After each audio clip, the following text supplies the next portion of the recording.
It was a quiet night, and the air felt heavier than usual.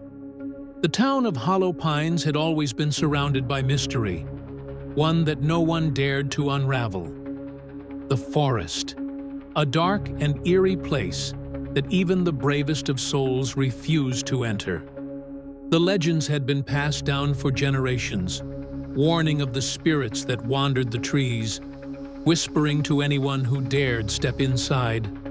They say the forest itself is alive, and it has the power to trap you forever. But I didn't believe it. Not until that night.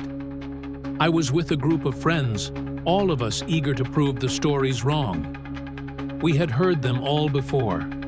The stories of people disappearing into the woods, only to never return. Of strange figures that appeared from the shadows, and of whispers that seemed to come from nowhere.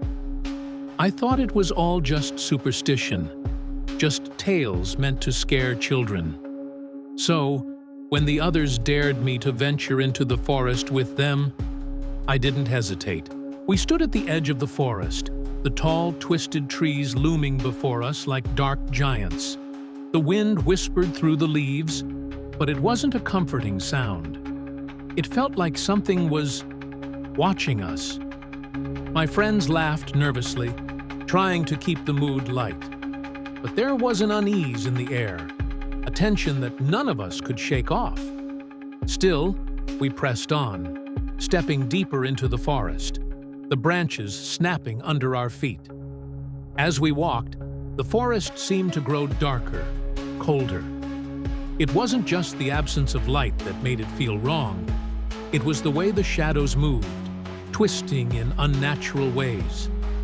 I told myself it was just my imagination, but I couldn't shake the feeling that something was out there, watching, waiting. "Do you hear that?" Maya asked, her voice shaky. She had always been the sensitive one of the group, always the first to feel something was wrong. But this time, I heard it too. It was faint at first, just a whisper on the wind. But then, it grew louder. A voice, barely audible, calling out from the depths of the forest. "What is that?" Darren asked, trying to joke it off, but his voice was tight with fear. I swear I heard someone whispering. "It's probably just the wind," I said, trying to sound confident. But deep down, I wasn't so sure anymore. We pressed on, but the forest seemed to change.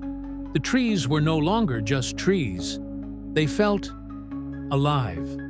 Their gnarled branches twisted like claws, reaching out as if trying to grab us. The whispers grew louder. We couldn't make out the words, but they felt wrong, like they were coming from something ancient, something that had been trapped in the forest for centuries. We stumbled upon an old abandoned house in the center of the forest. The walls were covered in strange symbols, worn and faded from years of neglect.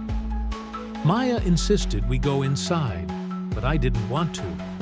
Something about the house felt off. Still, we stepped in, the door creaking on its hinges as we entered.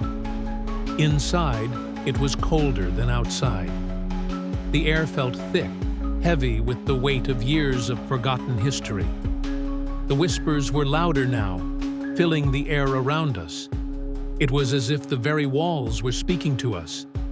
And then, I saw it. A shadow. It moved across the room, too quickly for me to make out its shape. I froze. My heart pounded in my chest, as the others noticed it too. Darren, always the brave one, rushed toward it. "It's just a trick of the light," he said, his voice shaky, but trying to sound confident. He was wrong.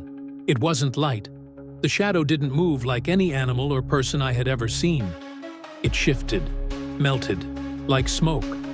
And as it passed through the room, it left a chill in its wake, a chill that froze me to my core.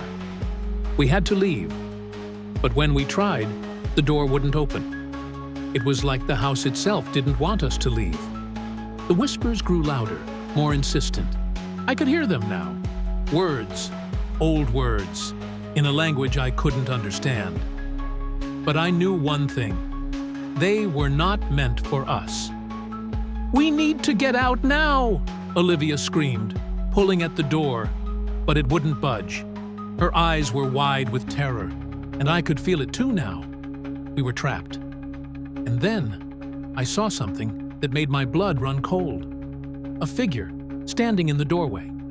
It wasn't human. Its shape was distorted, like a twisted version of a person.